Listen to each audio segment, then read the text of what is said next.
These kids look like they just had a blast getting a tour of Ball State. College really opens the door to endless opportunities.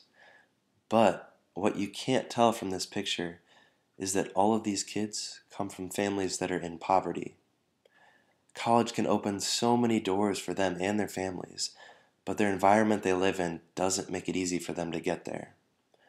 Fortunately, this semester I've had the opportunity to help these students. I'm part of an immersive learning project called Pathways to Success, led by Dr. Beth Messner.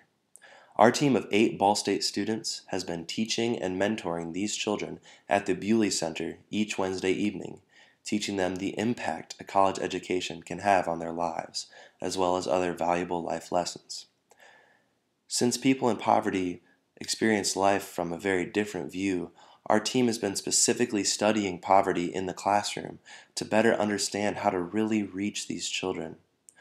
One aspect that is crucial to communicating with these kids is called registers of language, and that's what I'm going to be talking about today. According to our textbook titled Bridges Out of Poverty by Ruby Payne, registers of language are the varieties of language that people use in certain situations, or more generally, the amount of formality in the language used. There are 5 registers of language. The first is frozen. This is language that is always the same, such as the Pledge of Allegiance or the Lord's Prayer. The second is called formal. This is the standard language used at work or school on a day-to-day basis. Thoughts and sentences are complete and have meaning in this register. The third register is called consultative. This is a formal register used in conversation when information is not assumed, such as a doctor-patient conversation. Interruptions and questions are allowed, and there are normally verbal remarks made to keep the conversation going, such as, I see, and yeah, and okay. The next register now is called the casual register. This is language between friends. The vocabulary shrinks, and the conversation is more reliant on nonverbal communication.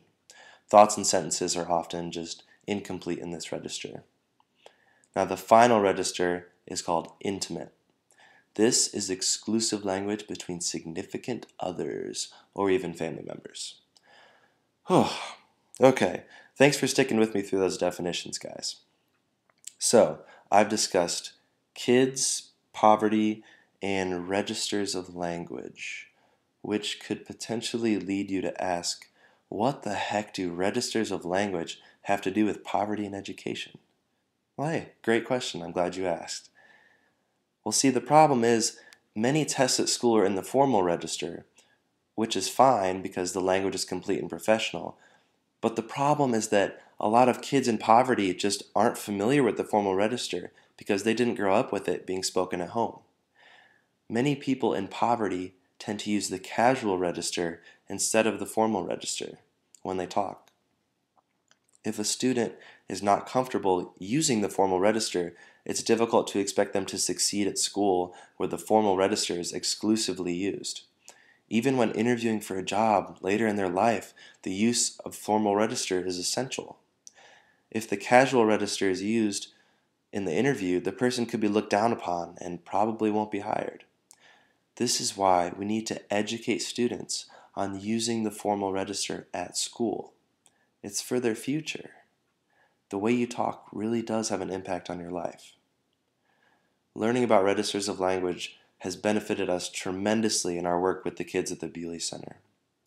I hope that we can make an impact on them this semester and then really spread the word about this project so that other schools and communities can get involved and make the same efforts for those in poverty like we have at Ball State. Thank you.